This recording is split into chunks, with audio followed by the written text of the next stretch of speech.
Avec Renault 4 E-Tech, en tant que designer, on a souhaité faire revivre une icône, une légende à travers un véhicule 100% électrique, à la fois inspiré et très moderne. La Renault 4 d'origine, sa raison d'être, c'était le côté très pratique, la fonctionnalité, la polyvalence. La Renault 4 E-Tech, elle perpétue cet esprit pour plaire à ceux qui ont connu le véhicule à l'époque, et on le projette dans le futur pour aussi parler aux nouvelles générations. Il faut conserver l'âme du modèle d'origine, mais le moderniser avec des technologies, avec un langage de forme plus futuriste. Il faut retrouver des éléments emblématiques qui font qu'on reconnaît tout de suite la voiture.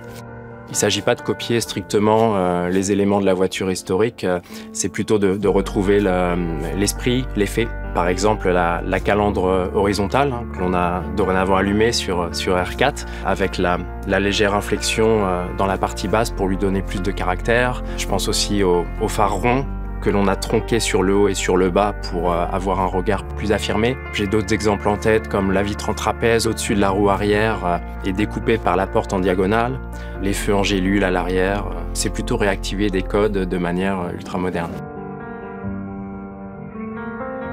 Alors le monde bouge très vite aujourd'hui, il faut amener de la fraîcheur, de la nouveauté, il faut arriver à surprendre, à étonner. Donc on apporte beaucoup d'innovation, de technologie. Faut se poser des questions au niveau de l'aérodynamique, arriver à rendre nos véhicules électriques les plus aérodynamiques possibles pour gagner en autonomie, réfléchir aussi au process de fabrication et aussi à notre manière de dessiner. Avec Renault 4 E-Tech, on a un taux de recyclabilité globale des matériaux de 88%. On a 100% de tissus recyclés sur les sièges dans les versions techno et iconiques. Je parlais tout à l'heure de notre manière de dessiner.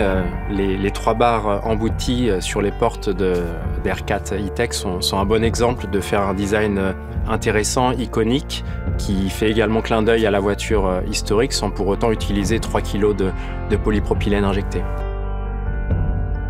On est tous très fiers du travail fait sur R4 E-Tech, un vrai travail d'équipe.